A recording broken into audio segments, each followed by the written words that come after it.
David Viscott, and we're together again.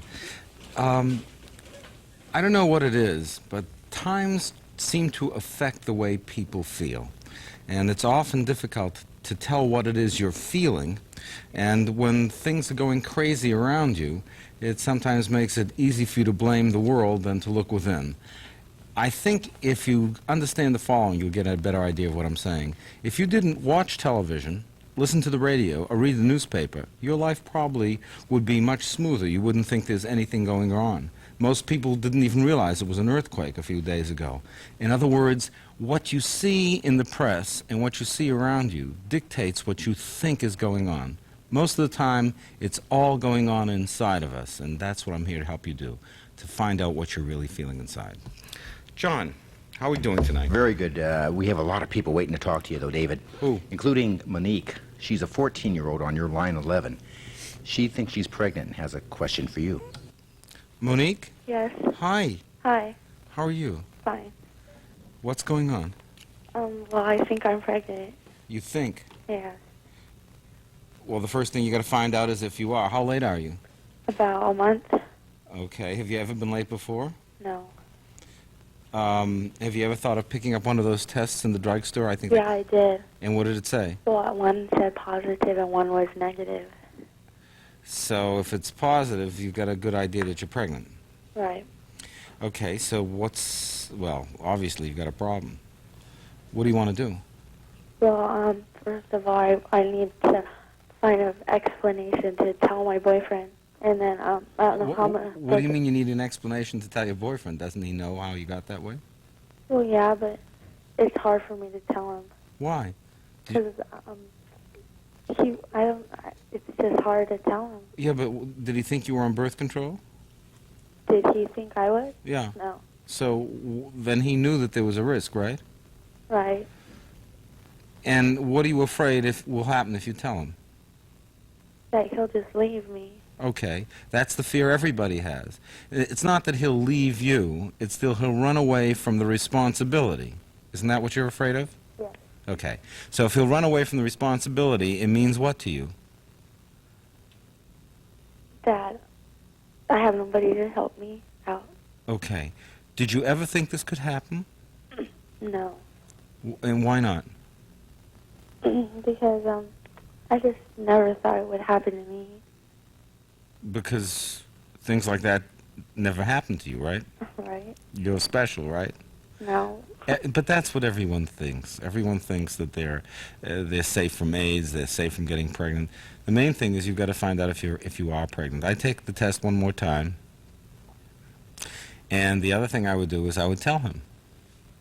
What about telling your folks? That's what I'm very nervous about. Well, what do you think will happen if you tell your folks? I don't know. They're like hardly ever at home. I'm usually stuck with our maid, but then it's like they take business trips because they own a lot of businesses and they have to go and check up on them.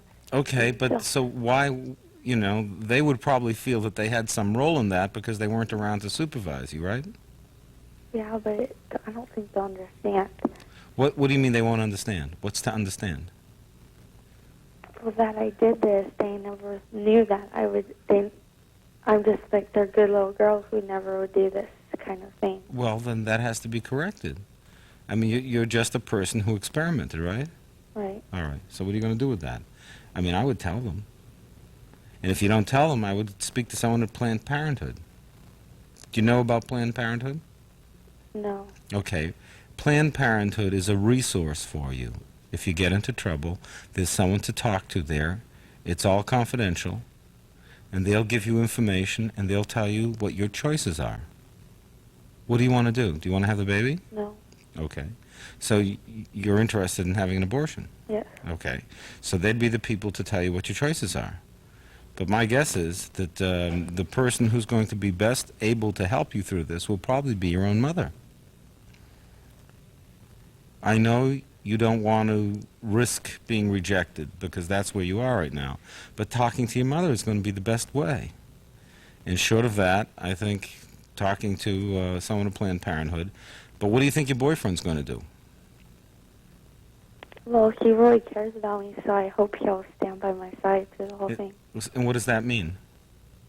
What does what mean? What does stand by your side mean? Help me through this, How? because it's going to be, if I am, it's going to be painful to me. Because I have my whole life, and I really don't want to have a kid. Okay.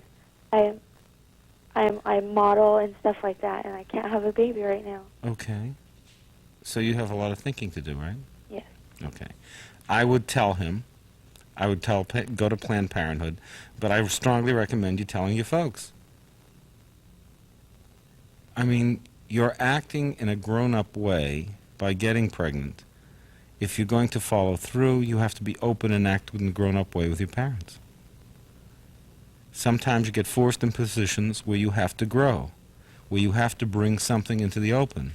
You're a person who's afraid of being rejected. Your parents are hardly ever around. You're afraid your boyfriend will reject you, and your self-esteem isn't terrific. So you have to take a risk.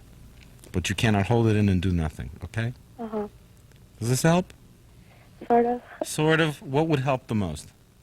I don't know. I just don't. I don't believe I If I got went myself like in it. that and the pregnancy disappeared, would it be the best, right? Yes. Yeah. Take the test again. Uh-huh. And if it's negative, I'd take it again in another week. Right. But false positives do occur, or false negatives do occur, so you have to check it out. It's hard because Of course it's hard. not my boyfriend. It's my parents the most. Well, the point is your relationship with your parents is not terrific. And you have to, no matter what happens after this is taken care of, you have to say to your parents, look, I don't like the way we get along. It doesn't work for me. I can't talk to you about my problems. You're never around here. It doesn't feel like a home. You have to be able to talk to them like that. Tell them you really miss having a home. But won't they ask who the father is or something like that? I'm saying even if they don't, even if you handle it yourself, you still have to talk to your parents about the relationship between you, because that's the relationship that's in a lot of difficulty. John? This is very unusual, David. There's a 15-year-old boy on the phone right now, line 5. He says that he idolizes, that was his word, he idolizes the devil. Would you talk to him? Jason? Jason? Yeah. How you doing? Okay. All right. We talked for a tiny bit before. Mm-hmm. Remember? Yeah. All right. Can you fill me in again so I know exactly what's going on? Well, I don't mean to, but, I kind of, idolize Satan. When did that start? Excuse me? When did that start? I'd say about a year ago. What was going on then? I was into a lot of, I was into crime, and we were breaking into houses and stuff like that, and then, We means who? You and your friends? yeah, And why were you breaking in? just because it was there, I guess. And, Did anyone get caught? yeah, I went to juvenile hall for a month, and then I was living with my mom then. Then they sent me down here to my dad. Okay. And what happened then? I don't know. It's just because I used to go to church all the time and all that stuff, and then it just I started wearing upside down crucifixes. And, When did it start? The very first time you got the feeling? I'd say about 3-4 weeks after I started living down here. It didn't boom, all of a sudden happen. Right. It just. And 3 or 4 weeks after you were living with your dad, right? Mm-hmm. And after that time, what was the feeling? I just hated the world, and whenever I heard, on Sundays, whenever they have the things about God on TV and stuff like that, it just made me sick to hear about God, and if I heard somebody was hurt, it kind of made me happy a little bit. When you were put into juvenile hall, how did that come about? Excuse me? How did it come about that you were put into juvenile hall? How'd you get caught? Well, we broke into the house, and then the people who lived there came home, and we found some liquor in there, and we were drinking, and everybody got, all smashed, and so then we ran, and the police came up, and they caught us, and there were about 4 police cars, and they all jumped out of their cars with, they had their shotguns drawn and everything. Scary. Excuse me? Scary. Yes. What did you think was going to happen to you? I thought that either they were going to shoot me because we had one of my friends had a .45 caliber with him, and I thought they were going to shoot us, or I was going to go to juvenile hall for the rest of my life. I thought You thought it was all, you thought you were all it was all over. Yeah. So you're terribly scared. Mm-hmm. So when people get scared, they lose faith in everything. Mm-hmm. Sometimes they gain faith, but sometimes they lose faith. And after what was it like for you in juvenile hall? It was rough How? because I'm white, and everybody in there, most of them are Hispanics or blacks, and I guess they just don't like the white people that are in there. And I mean, you either get beat up or you get picked on every day. Or Were the Hispanic kids religious? a lot of them, yeah, were Catholic. And were the black kids religious? Some of them were. Some of them really didn't care. Okay. So were you aware of their religion? Yes. At the time, very much? Mm-hmm. And what did you think about that? Well, then, while I was in there, I was, on Sundays we were allowed to go to church. I was going to church and I was reading the Bible, and I was praying to God. Then, then once I got out, then all this stuff happened. What did you want to have happen? I just wanted, my life to start all over again. And did God answer your prayers? Excuse me? Did God answer your prayers? Well, yeah. How? I kept, praying to him, please let me out, let me start over again. But And did you feel the prayers were answered? yes, And what kind of a feeling did that give you? maybe really happy. Okay. And then when you found out you were going to live with your dad, how did that change things at all? No, You happy about that? yeah, And then you came down and you lived with your dad, and after 3 weeks, what happened? it just all my feelings for God just they started fading away slowly, and Okay. then my feelings for the devil and all that kind of just grew greater and greater. All right. Now, you have to listen to me, Jason, okay? Mm-hmm. Because what I'm going to tell you is really important. Okay. This doesn't have anything to do with God, and it doesn't have anything to do with the devil. It has to do with your sense that you're powerless, and the desperation you have, and the fear you have, and the guilt you have about your life. It hasn't gone well for you. I mean, if you take a look at the way things are going for you, hanging around with someone who's packing a .45 is crazy. Mm-hmm. It's just nuts. And the fact is your judgment was very poor, and you felt overwhelmed. And in that feeling of overwhelmed, I think you were trying to put blame outside of yourself rather than take responsibility for the difficult situation you found yourself in. And praying to God to get out of the trouble is not a reasonable solution. The way you get out of trouble is you say, hey, wait a second, my job is to do well in school.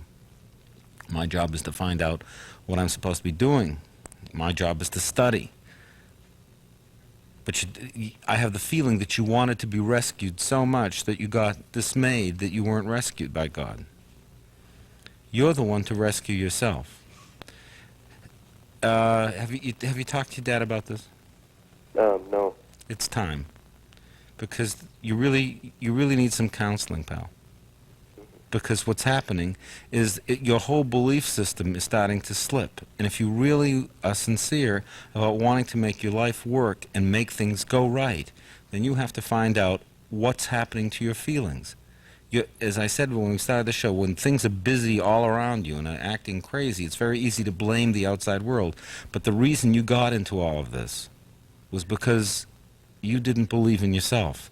And when you were looking down the barrel of a shotgun, and you were feeling you were going to be wiped out, I think you realized you were way, way over your head. You know what I'm saying?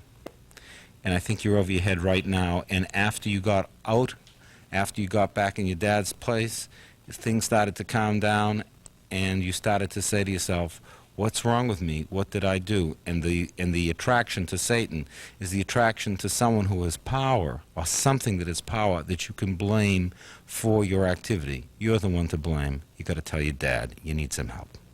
Okay. Okay. David Viscott, we will be right back. You stay tuned.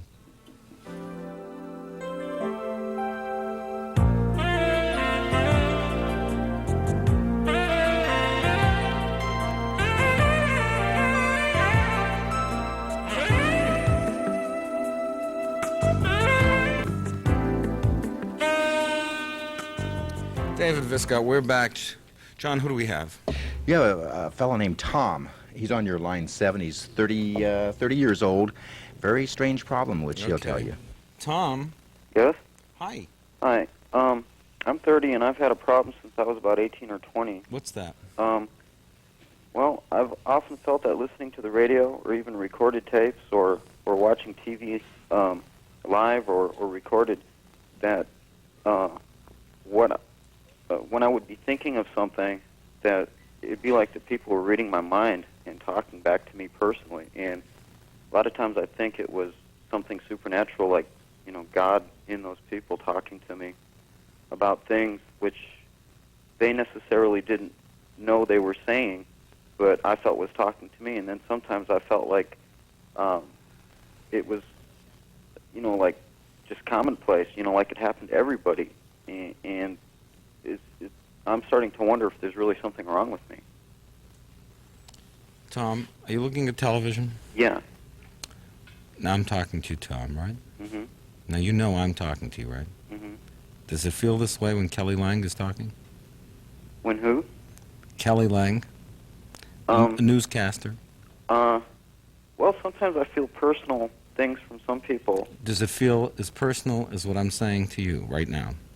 No. No, it doesn't feel as personal. What's the difference?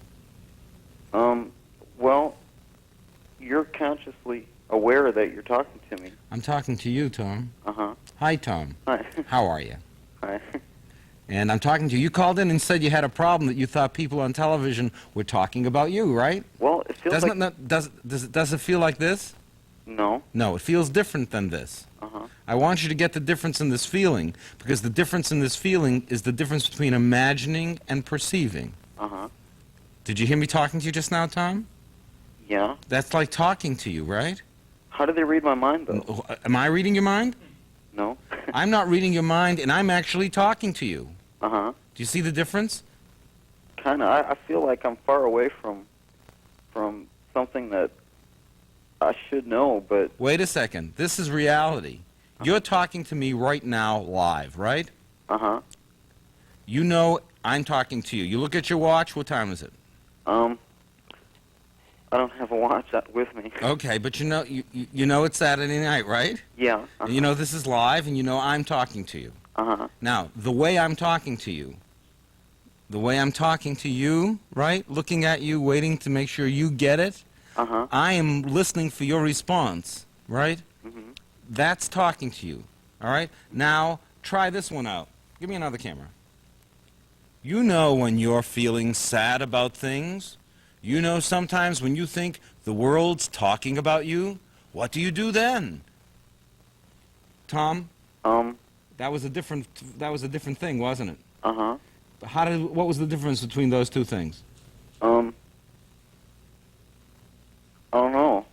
But you could think that the other one was talking about you, couldn't you? Yeah, I felt like, It was an echo. Uh-huh. This was and this one is the primary voice. In other words, you have a lot of fears about yourself, a lot of questions about yourself. All the time. All the time. Yeah.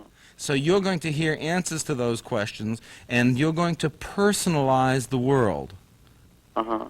Where, you know, you look out the world, and one of those biplanes with an ad in the back that could say, "Stop worrying about your future."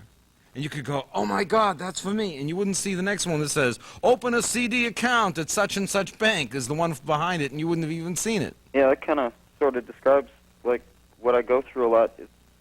A lot of times I feel like the TV's saying, you know, like, God didn't like what you just did, or Tom, what do you do for a living? Well, I'm a janitor. Is that what you aspired to? Why are you a janitor? Well, basically, I dropped out of school and I never went to college. Why not?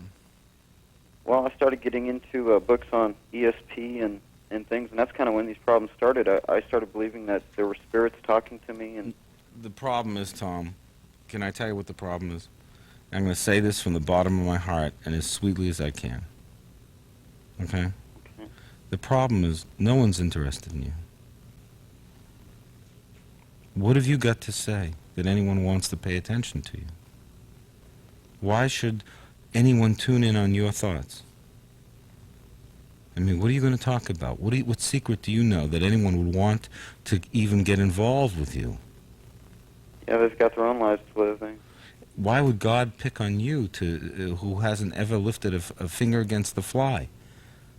I mean, to single out as the first person to get angry at and punish. Yeah, I get confused a lot. Well, because doesn't work that way. Tom, it's about your self-esteem. Uh-huh. You don't feel good about yourself. No, not really. It's time to go back to school. To college, me? To finish off your education. Uh-huh.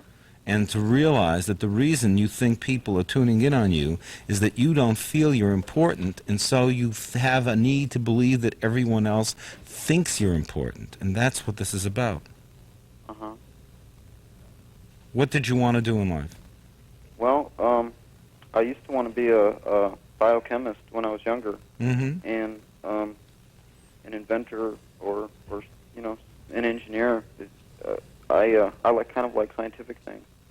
Well, I think you have to start getting some more education and schooling, find yourself, figure out what possibilities are open to you at this time of your life. Because I can tell you something honestly, all right? Uh-huh. If you don't start to make something of yourself now, you're going to be crazy in 15 years. Wow. Do you know why? Huh. Because you won't have fulfilled yourself, and you'll feel so unimportant that you won't have any self-esteem at all. It's all about self-esteem. Yeah, at 30 now, I feel like I've wasted half my life already. Then that's the only message that makes any difference. And this voice on television, and this face on television, is really talking to Tom, and it's telling you, go to school Okay. and find a life again.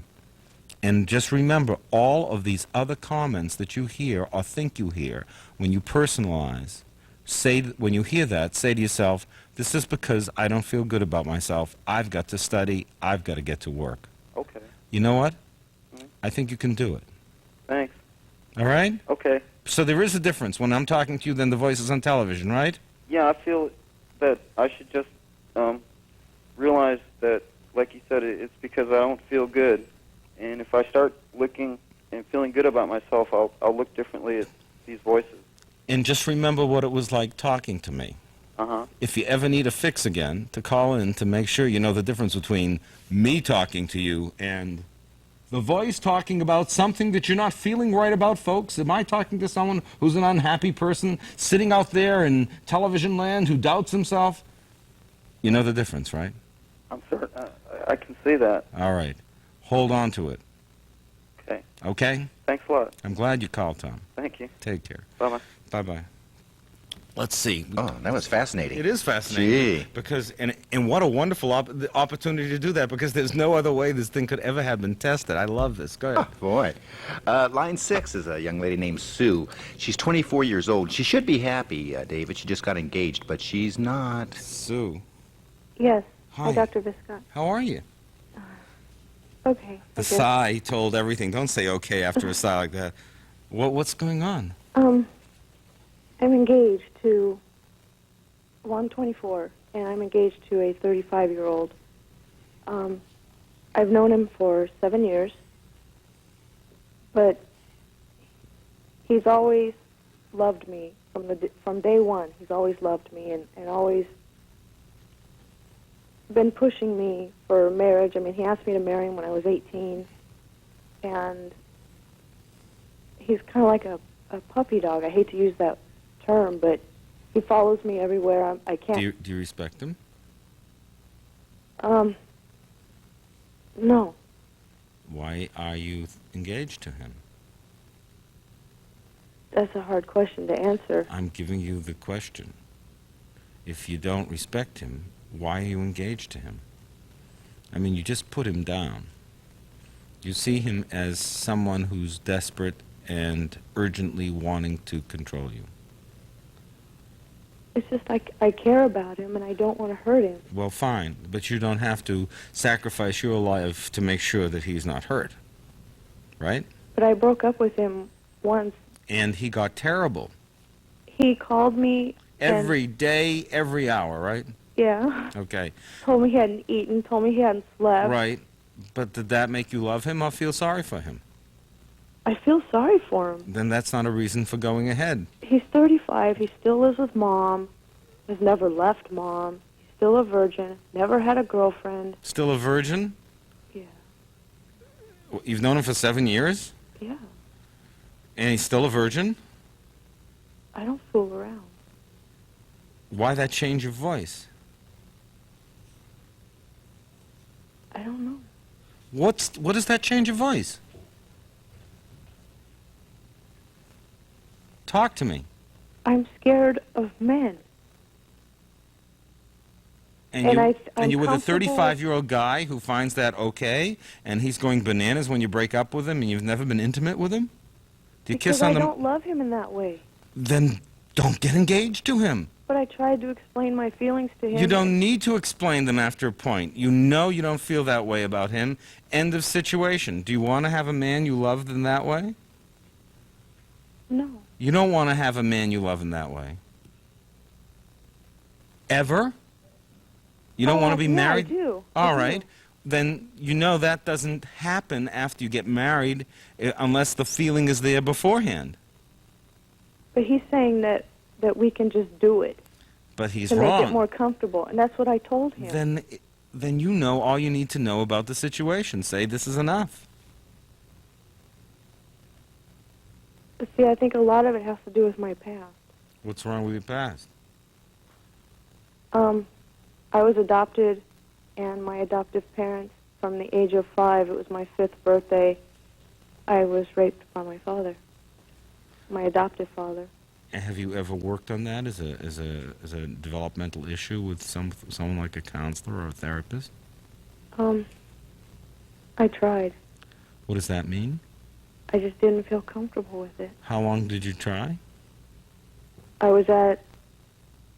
spoke with a counselor, not a psychiatrist, but a counselor for a couple months. How And I old did- were you? About 14. Guess what? That was 10 years ago. It's time to try again because your life is on dead hold and you picked a man who is asexual and you're not going anywhere with him. But he won't leave me alone. It doesn't make any difference what he wants. What you need to do is you need to get some treatment.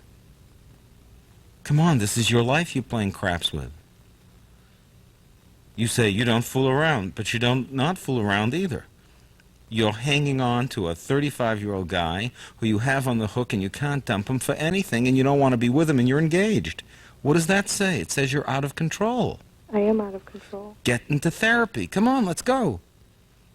Monday morning. It's just I keep having these nightmares and stuff also because my dad put a 45 into me and ripped my inside. Come on, what are we talking about? You're giving more and more reasons why you need help. Are you living at home?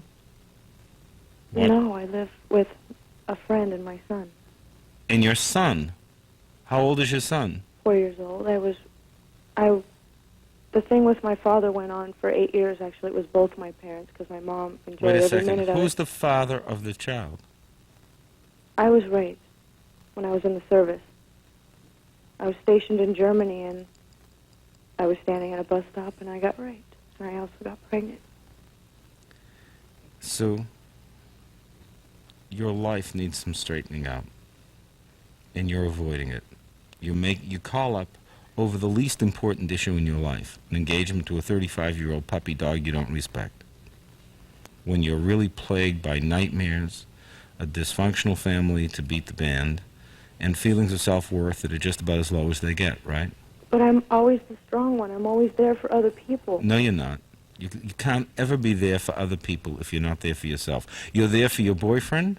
How can you be there for your boyfriend if you don't even want to marry him and you're engaged to him because you're not there for yourself? You cannot give to yourself. You cannot give to another person the thing you don't give to yourself. But he says that he's been really happy since I've Oh, been rubbish. with him You're and not all going to this. follow through on it.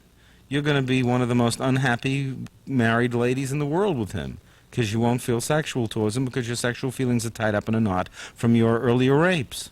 Come on. It's time to work on this. It's time to take your life seriously, and it's a time to stop playing games. You've got to get some treatment, and the sooner the better. People, What does it take to make you understand that if you're in pain, that's the only signal you get to tell you to do something about it? Come on. More of this. We'll be right back.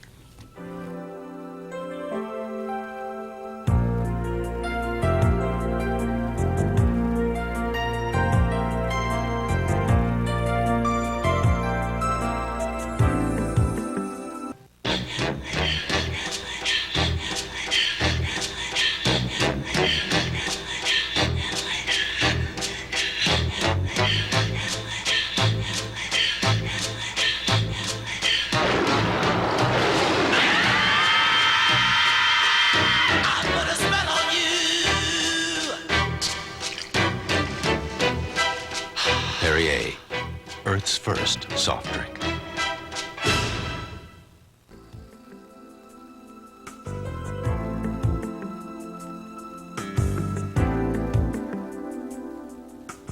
David Viscott, welcome back. I'm just looking at the calls, and are these for real? These are absolutely for real. Very real. Very serious problems we have here. Okay. For example, your next caller is Debbie. Debbie, we'll She's take her. 38 years old. She's Yep. on line 5, and she has a problem. Okay, Debbie. Debbie. Hello? Hi, Debbie. Hi.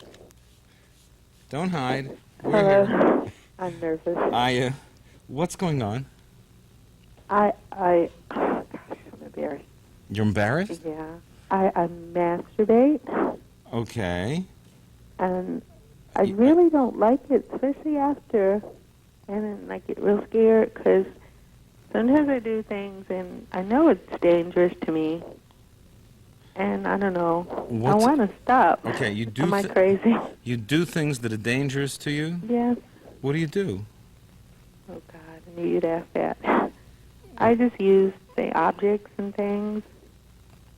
What are you talking about dangerous? What is I dangerous? mean, it's like germs, and I shouldn't use things, and What kind of things with germs are you talking about? bottles, pencil, anything I can use. I'm going to cry. You're not married? No. Have you ever had a boyfriend? Yes, I'm in a relationship. That's the crazy part. Long time standing relationship. Are you happy? Not really, but gosh, yes and no. What's the no part of it? Well, I can't trust him. Why? 'Cause he plays around a lot. So he's cheating on you. Yeah. So you're feeling betrayed. Yep. The thing is that this has been going on before I even met him. So you knew about it. Knew about. The cheating. Yeah. Well. Yeah. Let me ask you a question. So you've had a lot of hurt, huh? Yeah. And do you And ever? him. Yeah. Yeah. Do you ever express that hurt, or do you hold it in? I used to. Now I just don't passive. Don't say anything. You just about hold it in. And when did you start this dangerous masturbation? it. Oh, After you started holding it in? That's the whole problem. It was even before. Not as dangerous as. As it is now. Yeah. So after you really started holding it in, it became more dangerous, right? Yeah. That's fair, right? Yeah. Would you like me to tell you what's going on? Yeah. All right. You're not crazy. It's But- not natural though. Well, I don't make judgments like that. I just try to understand, okay? Okay. So just hear the way I think and see if it helps relieve some of the stress, because I can hear it in your voice, okay? When you're hurt and don't express it, the hurt turns into anger. All anger is hurt that hasn't been expressed. If you bottle the hurt up long enough, instead of going outside, it turns against you. So you feel bad about yourself for being so angry. And people who feel bad about themselves for being that angry often do things that are dangerous and punish themselves. Young kids get into difficulty. That Jason boy that I talked to earlier, 15-year-old kid who was in trouble, wasn't feeling good about himself, and he got himself into a lot of trouble. You're in a relationship where you're feeling feelings of hatred, aren't you? Yeah. You hate to admit that, but it's true. Yeah. And so because you're not doing that, you're doing risky, dangerous things to yourself. Okay? Okay. Listen, if you want to masturbate, buy a vibrator. Yeah. But the truth is, in a relationship, what do you need to have to masturbate for? You have a guy who's betraying you. You should get rid of the guy. He's a source of pain and injury in your life, and all he's doing is making your life miserable. You're 38 years old, and you're engaging in the kind of self-destructive behavior an adolescent engages in. And what's more, it makes you feel uncomfortable, right? Oh, very. Yeah, I mean, you know you're doing stupid, horrible things, right? Yeah. And you're saying, why am I doing this? I'm so embarrassed. And the key word was, I you feel said, dirty after. not only do you feel dirty afterwards, but you said, I feel like I'm going to cry. Remember you said that to me? I do. I still do. Okay, because you know you're hurting yourself. What you're really going through is suffering the pain of rejection and betrayal. That's what you have to deal with. This guy this guy doesn't deserve you. I think that sometimes. Isn't that right? I think that sometimes. Well, you know it. Yeah. Dump him. Okay. What do you need this in your life for? You need a guy like that in your life? No. No. Given it a lot of thought, You haven't given it a lot of thought. You've given it a lot of rumination. You just let it rattle around in your head. A lot of thought is saying, I'm getting rid of that son of a bitch. It's time. How do you separate love from hate? Well, the point is, if he's cheating on you, how could he be loving you? Yeah. It's his job to separate it, not yours. You're just feeling the pain. And you're scared of being on your own. Right? Yeah. Yeah? Come on. Do you work? Yes. What kind of a job? Secretary. Are you good?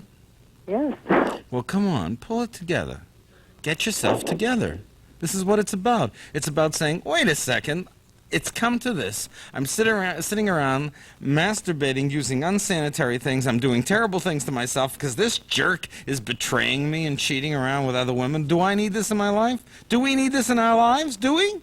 No. No. So what are you going to do? What are you going to do? I know what I need to do. What are you going to do? It's not that easy. What are you going to do?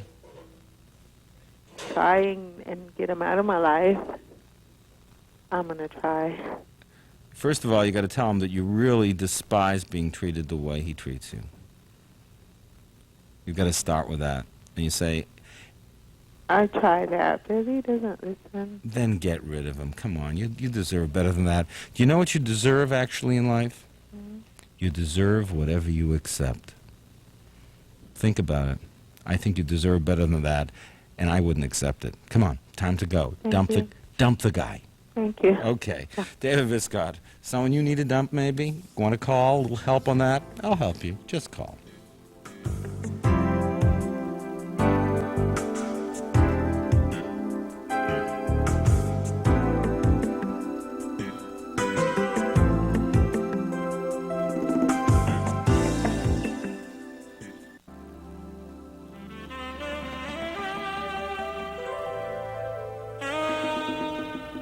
David Viscott, and some fascinating stuff just came in. What is this? This is a 32-year-old from down south here. His name is Michael. He's on line 3, and you won't believe what happened to his front yard. Goodness, Michael. Michael. Good morning. Good morning, Michael. How are you doing? Good. What, you're so calm and collected. What's this all about? 4291, there was a cross burned on the yard of my friend. I was helping to move in. 4291. Yes. You say that as if you were reading it off a police blotter. Oh, it plays over and over in my head. So in April, there was a cross burning on your friend's... Lawn, Yeah. Yeah, he's African American also. Okay. Where was this? In Riverside, California. Riverside, California. Yes. Did he just move into a neighborhood that was all white or something? It's a mixed neighborhood, but friend of his was living there like 2 years, and they had problems before with the neighbors on both sides of the house. but there was nothing racial. It was just, problems. And they had a birthday party maybe a year before he moved in, and we heard, slangs like, we don't want no niggers around here, et cetera, but we paid no mind to it. And about the third day when I was assisting him in moving in, that afternoon, about 8 o'clock that evening, we looked outside and saw a fire burning, and rushed out there, and there was a cross burning, a flame in the form of a cross. Scary stuff, huh? No. What is it like for you?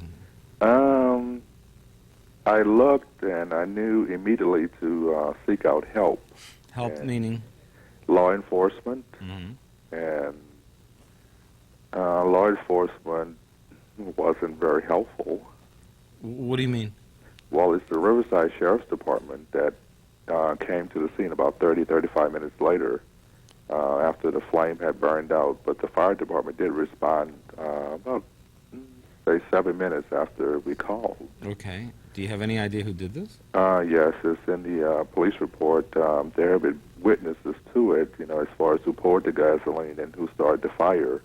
But until one of those individuals or somebody in that party, I guess, snitches on the other, it's like a closed and open case.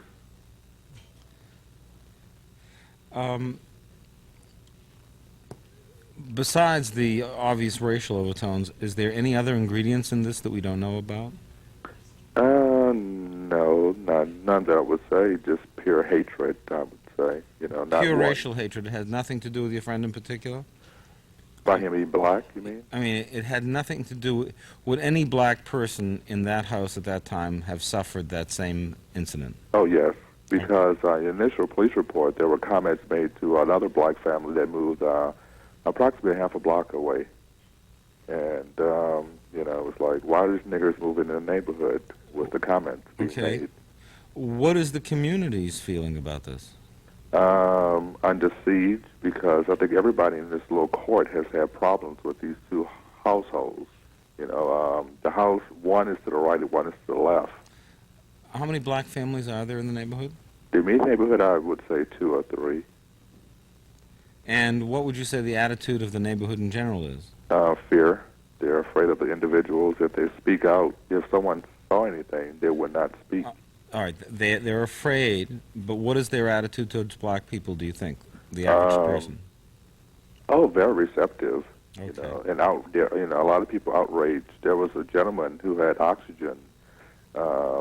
He's approximately about 82, Caucasian. He walked down, with this oxygen tank and expressed outrage at the type of incident that did happen. Well, all I can tell you is this. Whenever you have an ugly act that is that full of ignorance and hatred, use it, because it's a galvanizing act. And the fact that it was done by a bunch of ignorant rednecks is a wonderful way to get that community to take a stand. Once the community takes a stand and people overcome the fear, then you triumph. Sometimes people are just waiting for an incident like that to organize a community. And I'm not being cynical about it. I'm saying your opportunity is there. Let that opportunity galvanize the community. Are we going to put up with this? Who knows? Let's find out who did it. Let's bring it into the open. People who know are keeping their mouths shut. Drive them forward. Is this how we want to be known as a community of cross burners? And what you need to do is start talking in the churches and in the synagogues and wherever. Synagogues, I'm sure there's another. That's the next place they burn the crosses, right? Yes, I would agree. But I have reached out. I've written letters. I don't say reach out. I say you visit the ministers of the different churches. And you say, look, we'd like to have someone talk just for a moment at a Sunday service. This is our community, and there's racial hatred here, and this is the disease that religion is to minister to. What's been unfortunate is that my friends had to move because we got letters from the KKK, and they was expressing their views on racial hatred. Oh, who cares what they're saying? You've But got if you have a law enforcement that comes out 30 minutes later and spends 2 seconds interviewing one person, well, then you then have. you know you're not going to have any protection. Okay, we're making it public here. What's going on in Riverside? What do you people believe in? What do you stand up for? But you have to hold the light to the community and let it shine on what it shines on. But use it as a force to galvanize, and don't use it as something that you shut off. Because if you use it to do the work, if you use the incident to get the good people, and there are more good people than bad, you can always win. John. Line 11, Sue. She's having a real problem. She has to hound her husband for any sex at all. Sue. Yeah?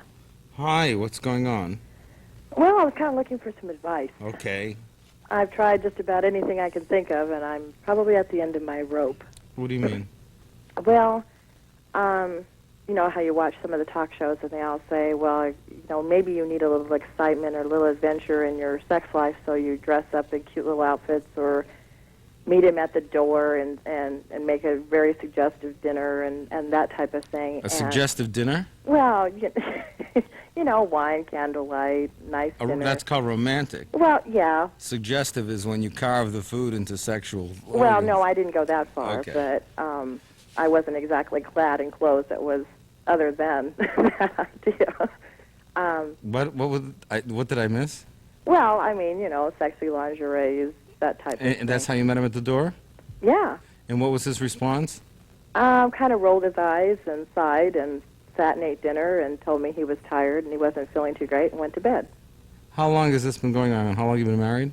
Going on 9 years. And when did sex take a nosedive? Day after we got married. No kidding. How come? Well, that was my question. Well, how come? Well, from what I can gather from him, before we got married, it was constant. He presented himself as a man who was very sexually active, and I have a hard time looking at you at this TV screen because it seems like you're right here. I am right here. I know, and it makes me very nervous. I'm sorry. Do you want me to look away? No. I'm sorry. I'm rather nervous. Are you wearing a negligee now? No, I'm not. I don't know. Is he awake? I'm sorry? Is he awake? Is he awake? Yeah. No. Well, yeah, he is, but he's at work. He works nights. Well, right now, yeah. Uh-huh. Okay. He hasn't all the time. Okay. Well, the first part of it was after the first couple of months we were married, I used to be very affectionate and would like to cuddle and hug and kiss and that type of thing. And Sounds good to me. He set a law down and said he did not want to be touched, did not want to be held. If he wanted that kind of attention, he would be the person to initiate it and for me to leave him alone. When did he come up with this law? Oh, after about 3 months of marriage. Okay. That's what I said. What a turnoff. Uh-huh. And it's gotten progressively, well, it was almost like he would punish me. If I did try to come near him, it would be longer interments before we would ever have an encounter again, and it would be with constant bickering, and I would go through crying and the whole 9 yards. Now, after all these years, I kind of pretty much stay as reserved about it until I can't stand it anymore, which is the normal duration is about once every 3 months. And I'm not, I would prefer once a week. And sometimes he'll tell me, well, he's willing to settle for once a month if he has to. Guess what? Mm-hmm. What do you think I'm going to say? I don't know. Yes, you do. You're going to tell me there's a problem, obviously, or I wouldn't be calling you. This isn't love. Well, he declares he loves me. He doesn't act it. Well, that's my statement. So Shakespeare once said it best, he loves not who shows his love not. You know what, Sue? You just have to sit down with him and you say to him, look, guess who's had it? I've done that. No, you haven't. Yeah, I have. No, you haven't. And he tells me he No, doesn't know you haven't. why. You haven't. Well, see, there was another problem. Let me tell you why you haven't. Because when you have, you wouldn't be calling the next day. You'd be out. Now, what's this other problem you're about to say? Well, I found out, it's been 2 years ago now, I found out he was having a problem with self-gratification. in rather strange and precarious places. What are you talking about? Masturbating. What do you mean in strange places? Oh, he would go out on a deserted road and drive with his pants off and then stop and masturbate in the air. In the air? Well, outside, where nobody was around, but... How did you find out about this? Well, he confessed that to me. What were the conditions that prompted the confession? Well, probably because my constant prodding as to what was wrong. So he's sick. I feel there's a problem, yeah. Look, come on. How long are you going to go on like this? You have to be really brave now. You say, look, I've spoken to a psychiatrist, and guess what? He and I have decided that this relationship can't go on like this, that you need help, that you're afraid of being controlled, that you're controlling in the relationship, it doesn't feel like love, and I don't want to be here anymore unless it changes. Period. Now, I want to know, are you willing to seek help and do something about it or not? And I don't want an answer in a week or a month. I want an answer now. If you're not willing to go, I'm not willing to continue, because it's only going to get worse. The best thing you can do for this man is leave him. I have a family to consider. It's not like you can just go, no big deal. Oh, no, but you're not important. Don't you understand that your unhappiness is filtering through the children? Yeah. You know that, right? Yeah. Come on. You've got to take responsibility. You're the only adult in this house. You have a sick husband. Because if he's doing what you say he's doing, what he's really doing is something more than that. Do you know what he's doing? No. He's exposing himself to people. Well, he swears he stopped as of 2 years ago. But I don't know what prompted him to do that in the first place. Like I said, I don't understand any of it. Well, then he has to be willing to seek help. If he says he doesn't understand, all you know is what you understand. This is what you understand. You don't feel treated in a loving way, and you're not feeling love for him. Isn't that correct? Yeah. Okay. So that's a good reason to leave right there. Well, I mean, on daily events in the normal life of a marriage, he's wonderful to me. It's just in that area. That area is his sickness. And you're ignoring it by taking it personally. He has a sexual disease, which is related to how he feels about himself. And he needs help. And you're ignoring treating a sick husband by thinking, oh, it's a personal thing. I want too much sex, and he's just withholding. And that's not the issue. The issue is you've got a sick guy in your hands. A normal man is not like this. You don't drive around with your pants down and masturbate on deserted roads. Trust me, that we don't do that. Normal people don't do that. Well, you're not getting an argument out of me on that. All right, I mean, come on, you don't do things like that. No. If a friend of yours told you that their husband was doing things like that, what would you say? I'd say he's sick and you need to get rid of him or he needs help. Yeah. Take your own advice. You all know what's right, and you can hear it in your heart. Sometimes you just have to do what you know best. Stay tuned. We'll be right back.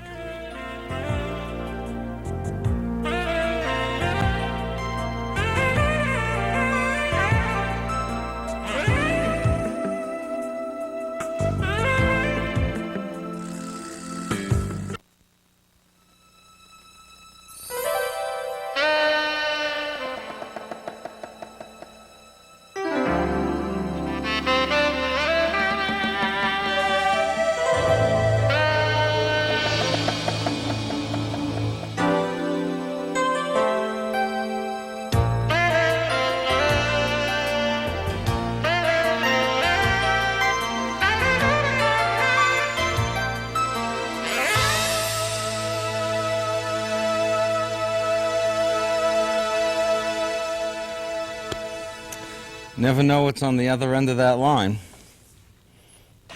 David, this is interesting. This fellow just now called, and we're going to move him up here. He said he was thinking of ending it all tonight. He happened to be switching around the channels, saw you for the first time, just called, happened to get in, and here he is. His name is Scott. Scott? Yes. What's going on, Scott? You know, okay. Let me take you from the start. I walk in. This is last night now. I walk in. Okay. My wife is in bed, and she's with her best friend in my bed. And at this point, Another woman? yes, another woman. Okay. Which what? You know, you hear all the, oh, your wife is cheating on another man, you know, and you hear all this. I'm just confused. I'll bet. I'm disillusioned, and I'm really thinking that, you know, it's time to get out of here. It may be time to get out of there. It may be. Did you talk to your wife? No, I left, and I went over to a friend's house, and I haven't seen him since. Does she know? Yeah, I walked in, they both looked at me, and I walked out. Did anyone say anything? She tried to stop me, but I just took off. Okay. What is the thing, now this is I'm going to ask a question that's going to sound silly, but what is the thing that hurts the most about this? I think that it's, first of all, I've known her best friend. You know, she's been friends with my wife, and I've been friends with my wife, and I've become really close to her. And it's the thing that hurts the most is that two people that I'm really, really close to, it's like they conspired behind my back, and stripped my soul. And I think that's what really hurts most. That they conspired behind your back. The fact that it's the fact that it's sexual, is that important? Oh, definitely. Okay, why? Because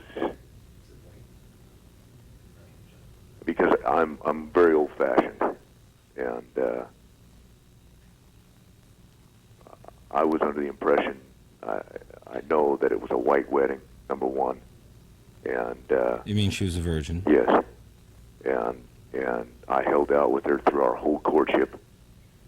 You're feeling like a fool is what you're feeling like. Oh, like an ultimate fool. That's just what's going on. All right.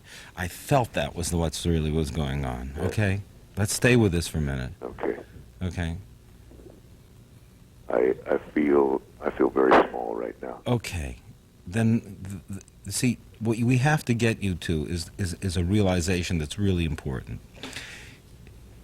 All right, you discover your wife is in bed with another woman, you feel conspired upon, you feel cheated, and all that sort of thing, but you shouldn't feel small, you should feel disappointed. But for you to be deflated by this as a person means something very different, and I want to help you with this, Scott, and it's important that you can take what I'm going to say to you and grow from it, okay? Oh, right. All right.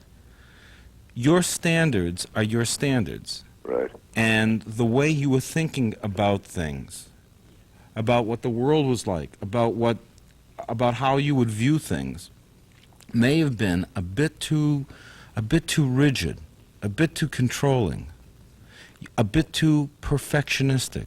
Uh-huh. And I think you expected the world to be a certain way, and the world wasn't that way. But when the person that I'm giving my whole life to feels the same way that I do. I don't want you to get hung up on this. Okay.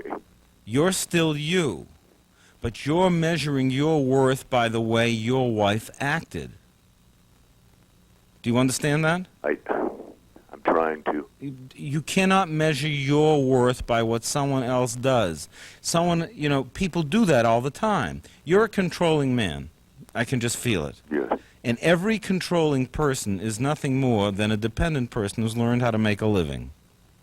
Do you know what I mean? Uh-huh. That means you need another person to feel good about you.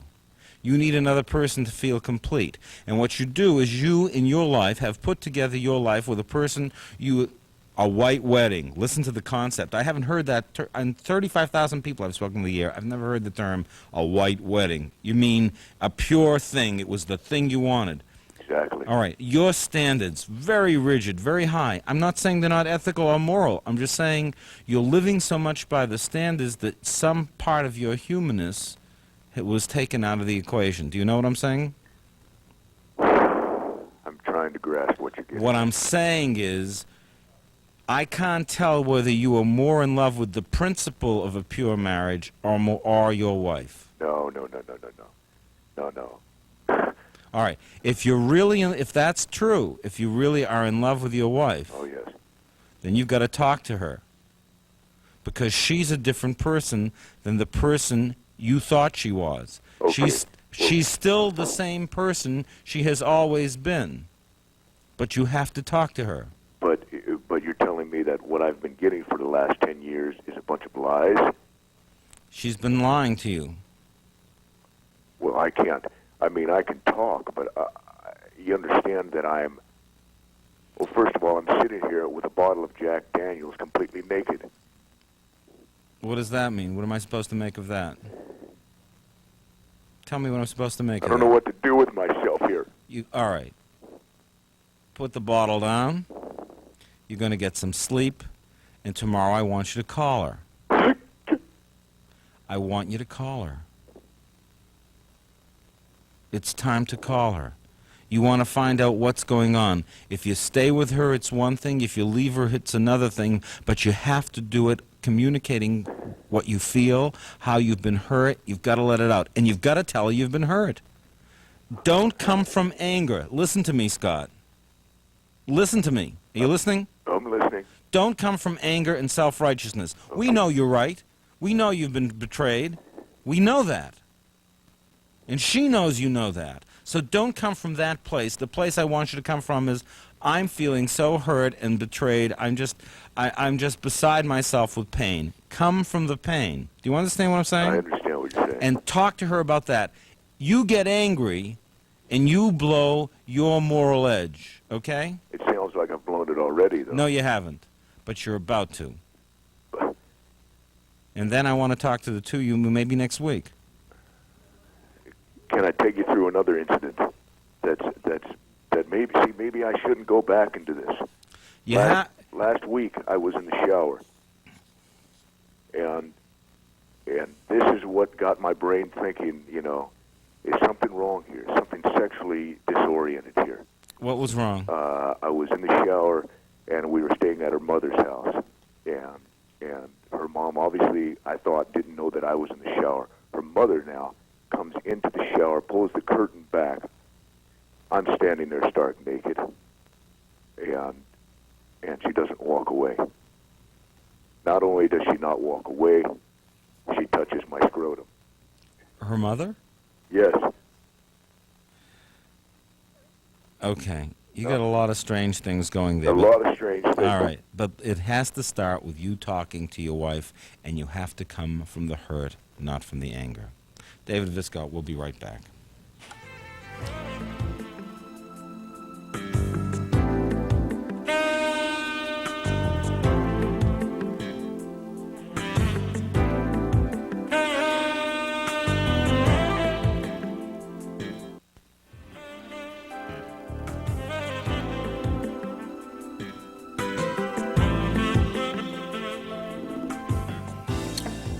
I want to talk to you a little bit about that Scott call because it's so disturbing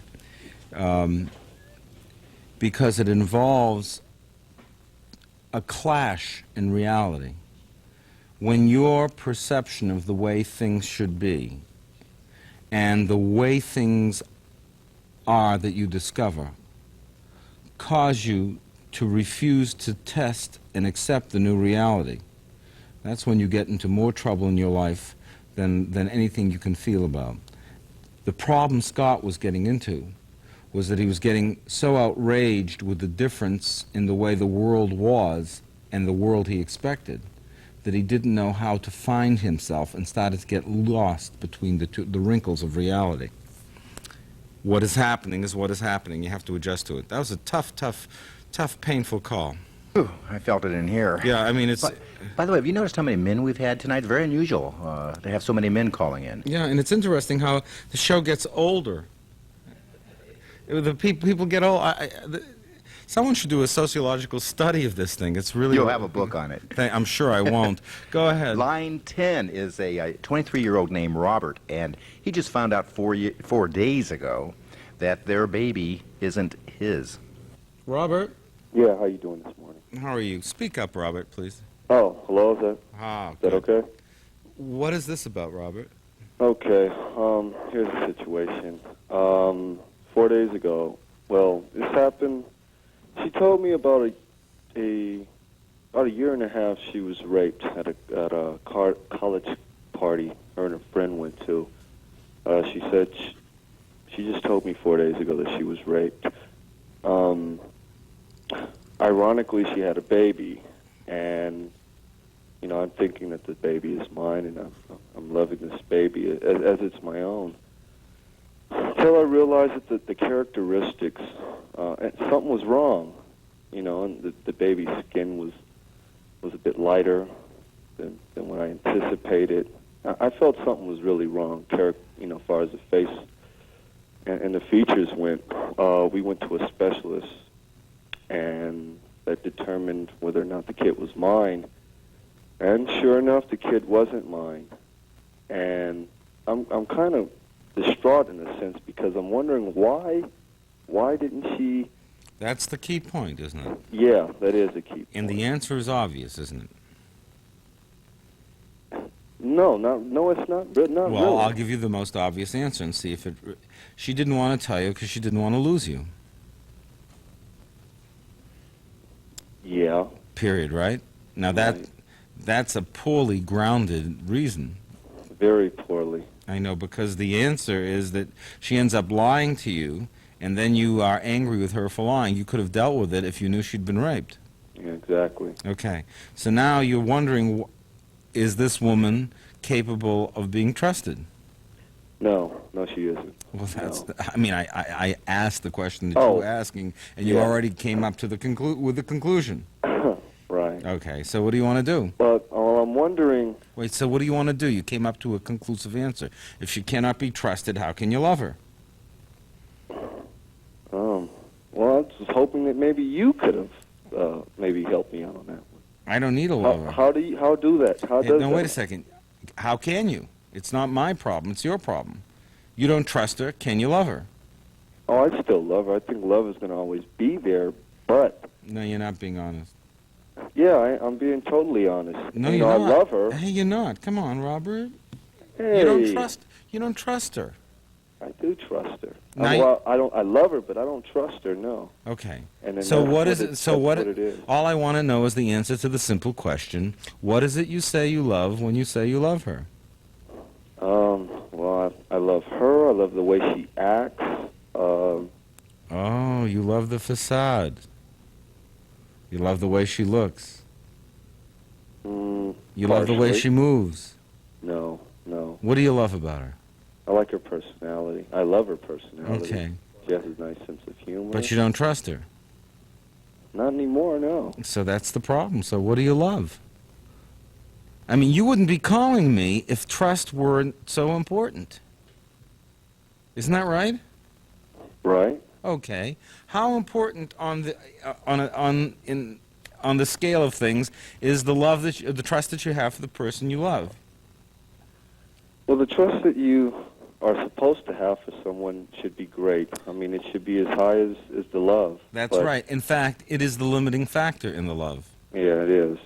So when I'm saying, how much do you love this person you don't trust, the answer is, you want to love her. Right. But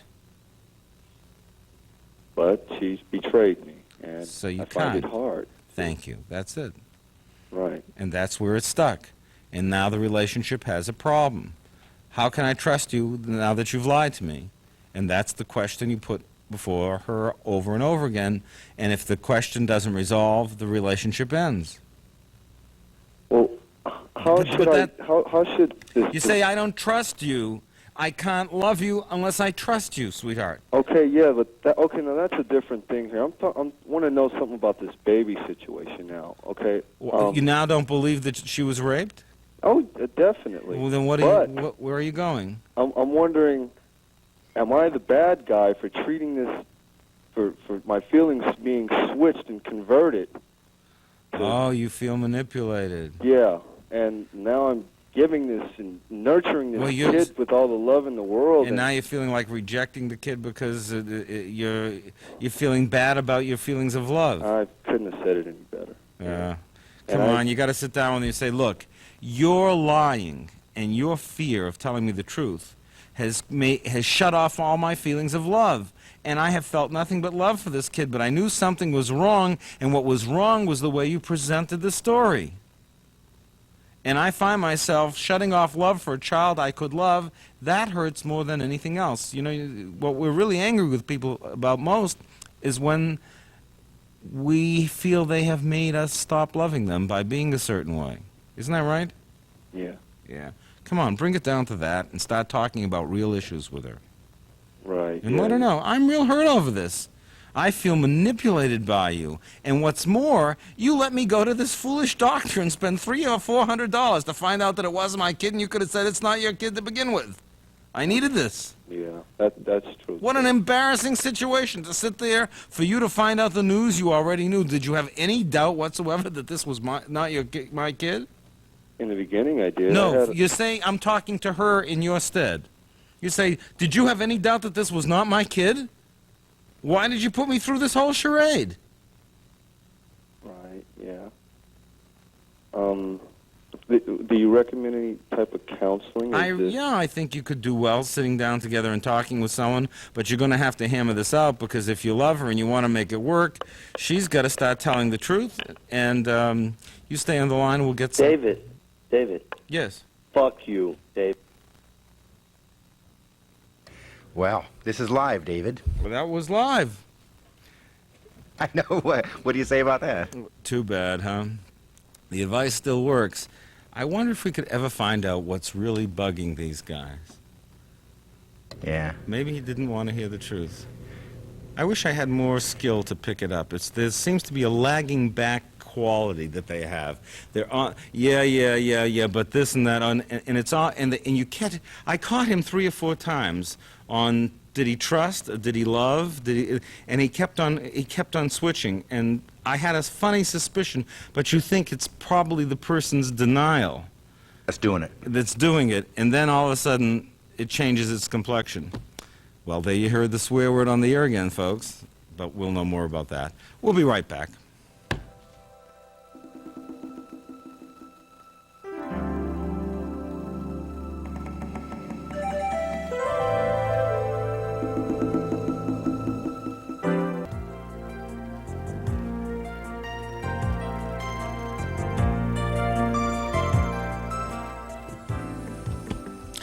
Welcome back, David Viscott. It's live, and anything can happen here. And you know, I like that because reality is more fascinating than anything else. John, who's up? This one, I want to hear you talk with her. Her name is Ollie, and she's 20 years old. She's on your line 12. Just to give you an idea. Well, let me do this completely cold. I'm so anxious. Ollie. Hello? Hi. Hi. Okay, I guess my parents gave me everything as a child, and so I have a problem with,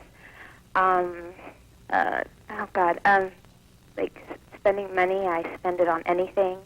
I have a problem with budgeting, I guess, and also doing things on my own without calling Daddy and having him like help me out, and what do you mean? Growing up, I guess. What do you mean about spending money? Well, I will spend, if I have money, I'll just spend on anything. If I see something I like, I'll buy it, and even though I know I'll need money for something else or whatever. Where do you get your money from, as if I didn't know? Well, okay, in the starting it was always my father, you know. If I ever needed money for rent or whatever, I'd call him up and he'd just pay the rent. But recently I got an inheritance. An inheritance? Yes. From who? Grandma? Grandpa? An aunt. An Well, aunt. I had two. One was first from a grandmother, which was $5,000, which I spent in real quick. And then I got one from an aunt, which is a lot of money. How much is a lot of money? Well, so far I've only gotten 50,000 of it, and Only? there's more to come. How much is there to come? Another about 40 or 50. something like Okay. How much of the 50,000 did you spend?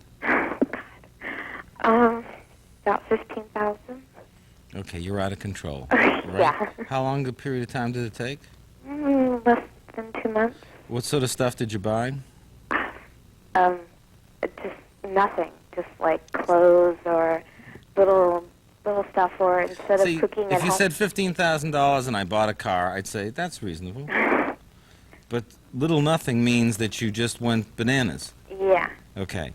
So first of all, you have to admit something to me right here and now, okay?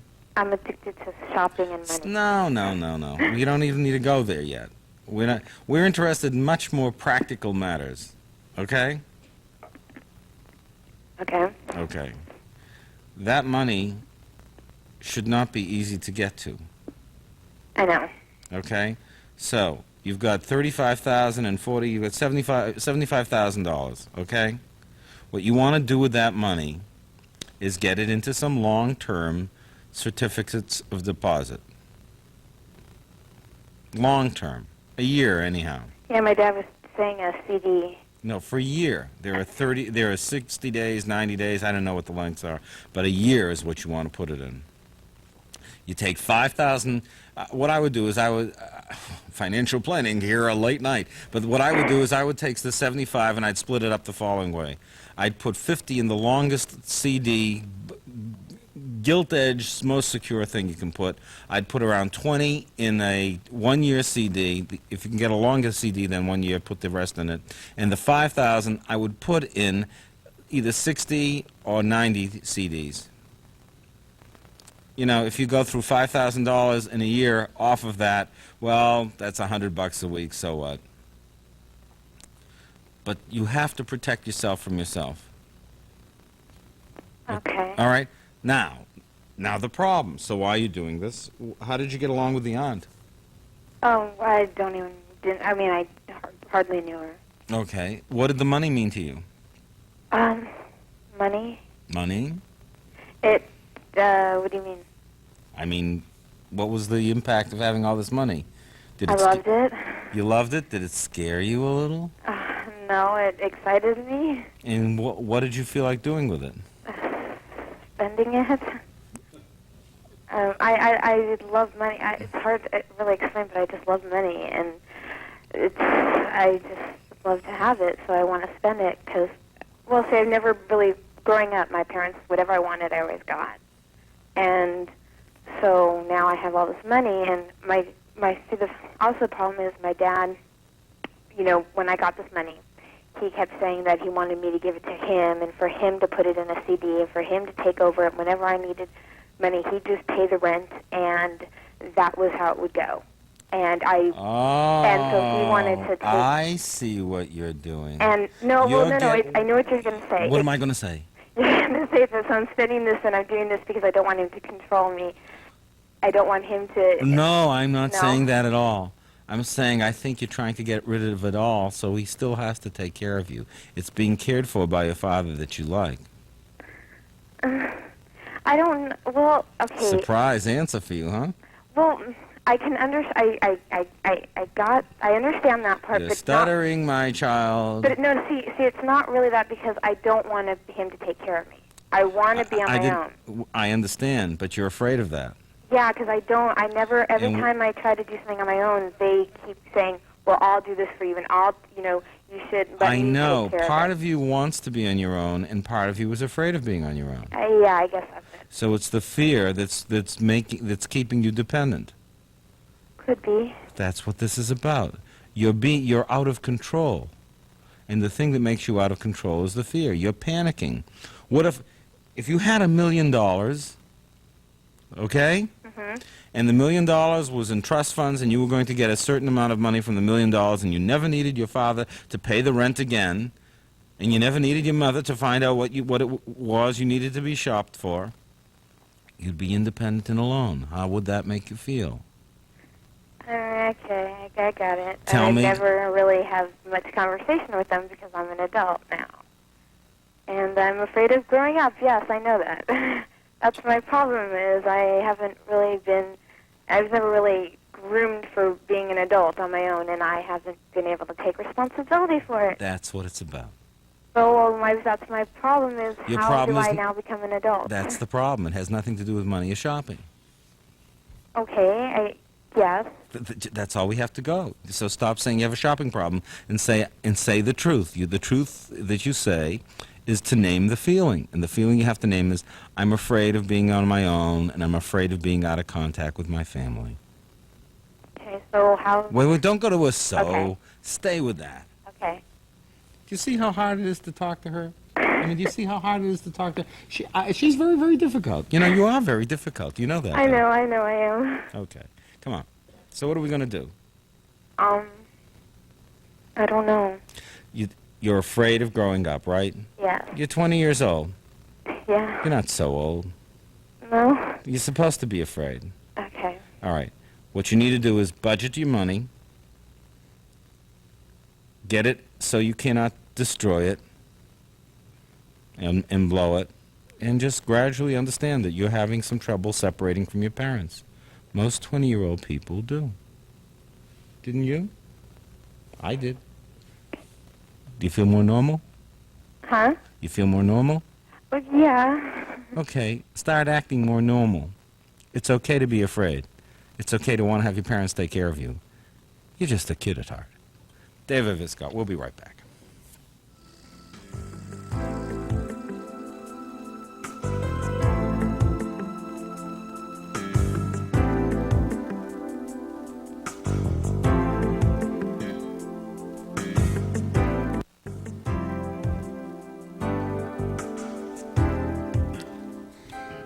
Okay, you should only have problems like people leaving you $90,000 that you don't know what to do with, huh? That's good. Line 9 is Craig. He's a 21-year-old. Just found out his brother's gay. Craig. Yes. Hi. Hi. And? Well, I just, last year, at Christmas, I found out that my brother's gay. And it's, I don't know how to deal with it. Have you spoken to him? No. How did you find out? Well, I talked to him, but I haven't spoke to him about it. I mean, how did you find out? Well, I never, ever thought that he was. But what happened was Christmas Day, he came to my mom's house. You know, my grandmother and him were supposed to come. And he showed up, and he had his boyfriend with him. How old is he? He's 35. Okay. And? And my mom flew off the handle. I guess she had known. Okay. And she went upstairs to her room and locked the door and refused to come out. Good old mom. Yeah. How did you feel about that? Well, I didn't like the way she was acting towards it, you know, because it's her son. And you know, I mean, what if I was gay and I did the same thing and she didn't talk to me? Do you have any fears about that? No. But I mean, what if you were a Republican and she did that to you? yeah, well, she's not. That's the only thing she's ever really been negative about. And your dad? I don't believe that's true, by the way. And your dad? My dad, well, it's not his son. It's my half brother. Oh, so that makes it he doesn't have an interest in. Whatever he becomes, it doesn't reflect off of him, right? Well, my dad doesn't really say anything. He doesn't.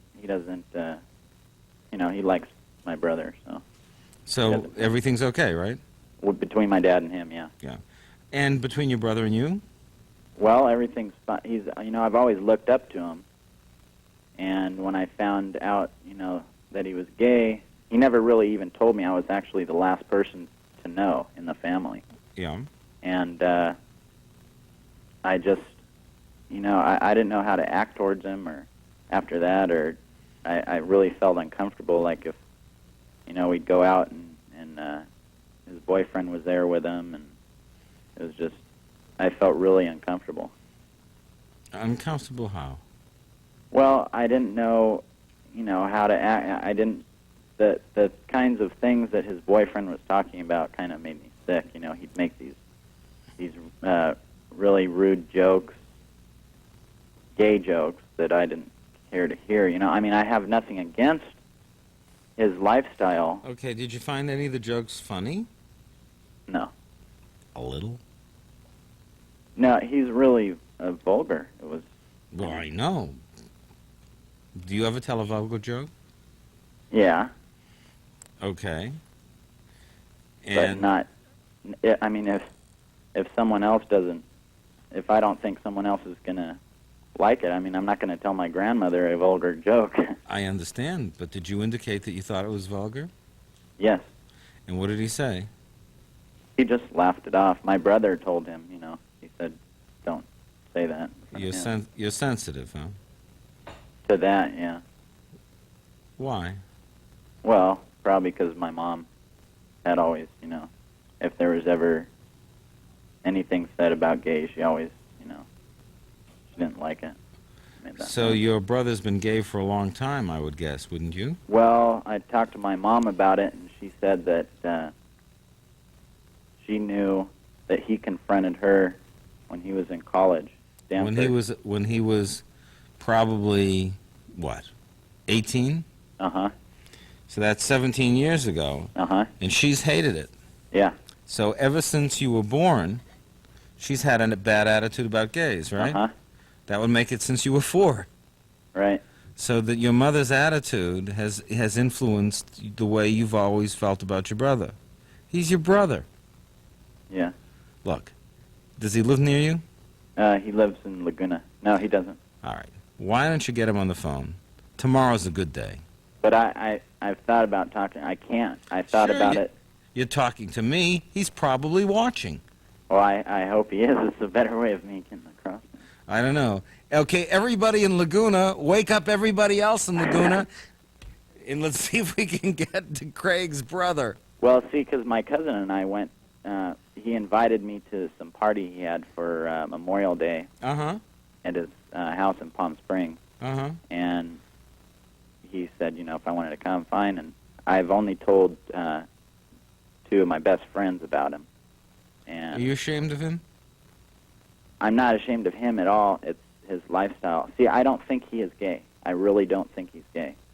You don't? I think he got caught up, or he might have been rebelling against my mom, or... Maybe you ought to talk to him about that. That's what I wanted to talk to him about. I think it's time for you to talk to him about that. He'd be really fascinated by that. Because he doesn't act gay, he doesn't look gay, he doesn't... he's not feminine at all. He's very, he's masculine. Well, I guess you were fooled. Yeah? You got to talk to your brother.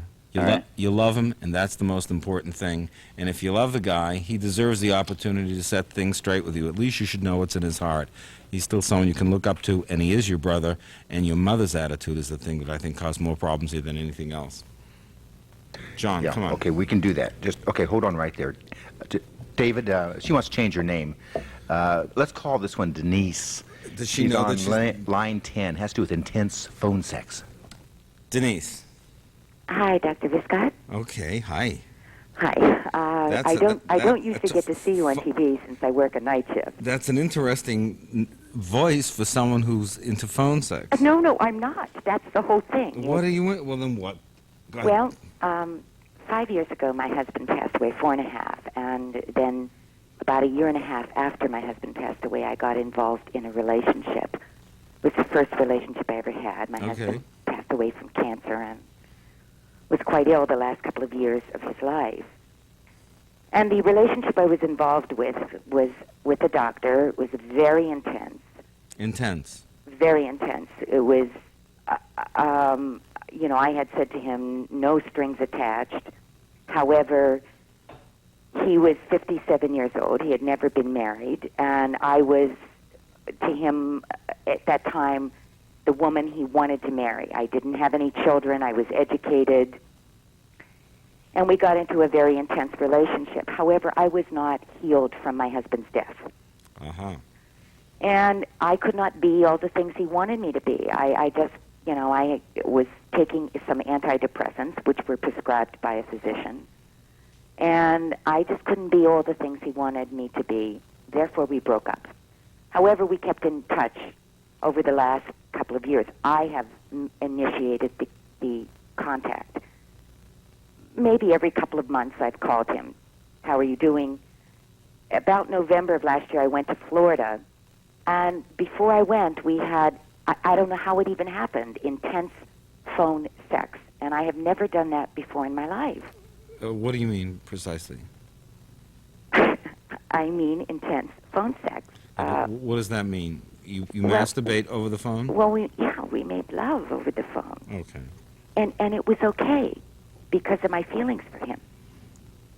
Okay. And then it happened about a month ago.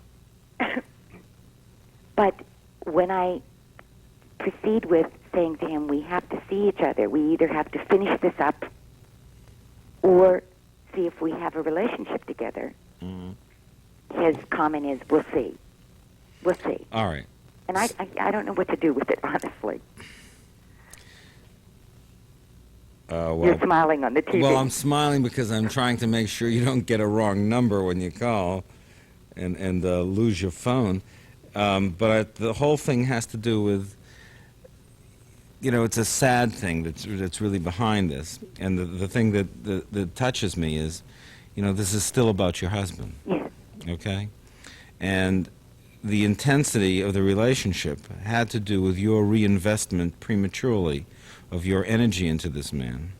And when he pulled back and you broke it off, I think for him, some of his intensity might have been prefabricated. We know yours was a little bit, but what was the source of his intensity?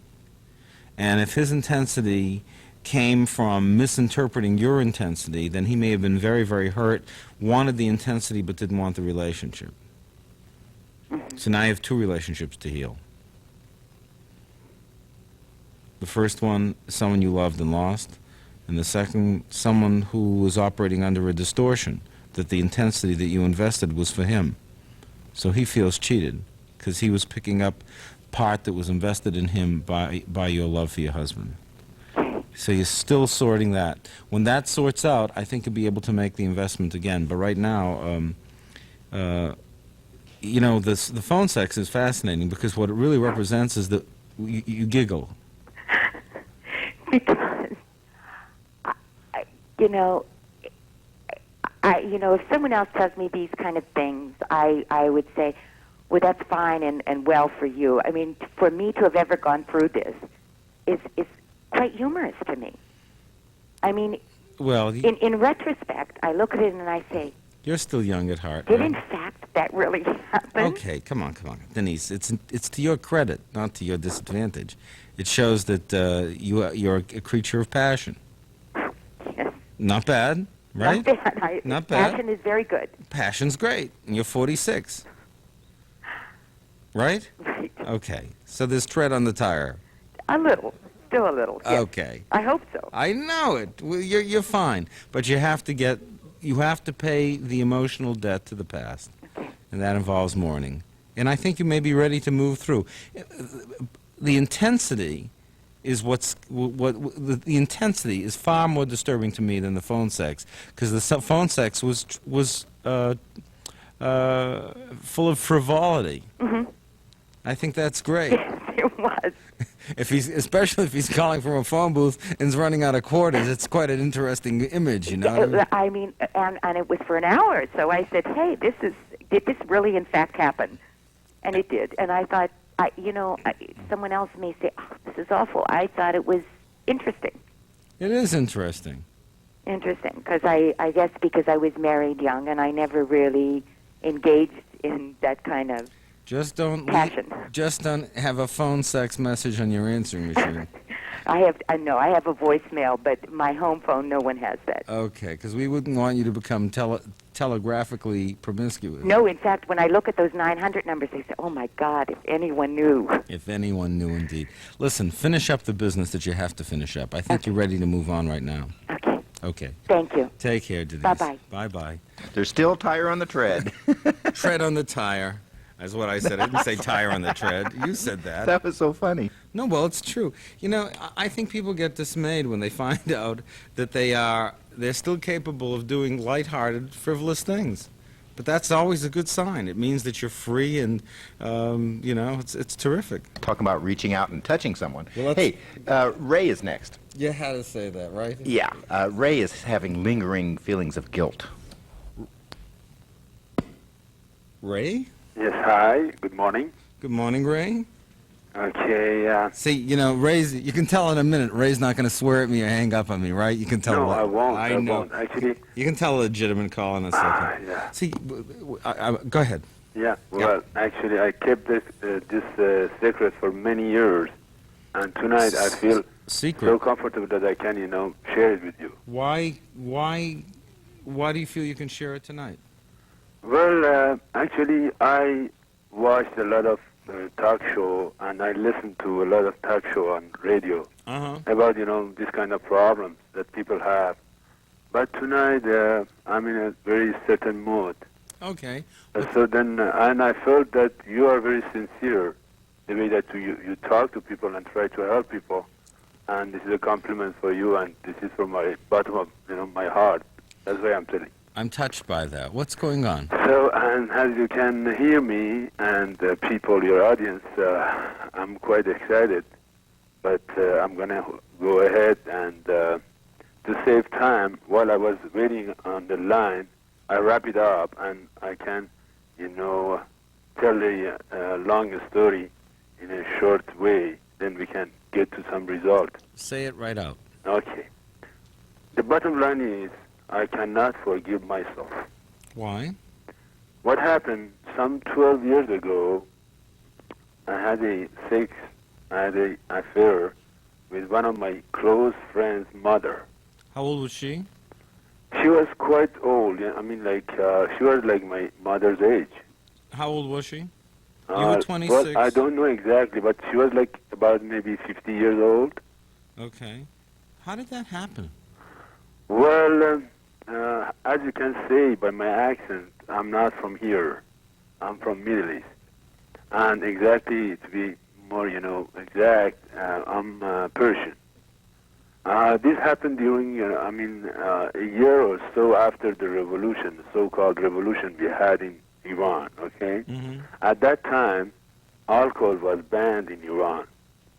So if you wanted to drink, you had to drink at, you know, private place and, you know, very secure place. And she was drinking too. And before that night, I used to, you know, find some, you know, alcohol for her to drink. One night when I went there, she was alone. And then I started to drink with her myself too. And then I got drunk, and when you got drunk those days, you could not go out because it was very dangerous. They could arrest you, and you could be in a lot of problems. So I had to stay there that night.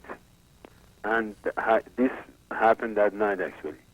I went to another room, and I was quite drunk, and I fell asleep. But then afterwards, she came to me, and by touching me, and, you know, she tried, and she turned me on. And then we did the sex. And what happened during that, you know, actually, whatever you want to call it, I call it scene, she repeated something that remained in my mind, conscious or unconscious mind. What was that? She was telling me that, you know, because I was trying hard to do the sex, she was telling me that, don't try hard, you may have a heart attack. And since then, it's been plaguing you? Yes. Okay. That's just the guilt you feel for having been in that situation. Right. And what you need to understand is that a lot of your conversation with me is blaming the scene that you were in Tehran, and the fact that there was an alcohol ban, that it was dangerous. You're blaming a lot of things, and you're not taking responsibility for the part you contributed. All you have to do is say, look, I still could have said no, but what the hell, I was drunk and I said yes. If you can accept that and say, I did a thing that was bad, I did a thing that was not in my best interests, and I felt guilty about it. The reason I kept the heart attack in mind was to punish myself for doing something I thought was wrong. Very interesting night tonight, people. It's almost impossible to pull this together into any one coherent pattern, and I like to do that for you. But basically, people are having trouble accepting things as they are. I mean, Ray right now has trouble accepting the fact that he was involved in something and caused this. Robert was having trouble accepting the fact that his girlfriend was raped and that she lied to him. Ollie has trouble accepting the fact that she has to grow up. Scott was having tremendous difficulty accepting the fact that his wife was having a sexual relationship with her best friend. Debbie, who was masturbating in a dangerous way, was having a difficult time accepting the fact that her boyfriend betrayed her. When you don't accept the truth, the part of the truth you don't accept still lives in you. It lives in you as a reality that you haven't confronted. It lives in you as a fear because you are expecting to admit the truth. And if it is a painful truth that you have to admit, the anticipation of that pain creates a state of anxiety. If you want to live in this moment and be aware and receptive of life, you have to admit the moment and everything in your life as it is. You can't hide from reality. I think that's tonight's lesson. I'll see you next week. Thank you, John. Thank you, David. Therapy may be appropriate for you. You may wish to contact the Viscott Center at 1-800-321-6200. Private consultation is available for a fee.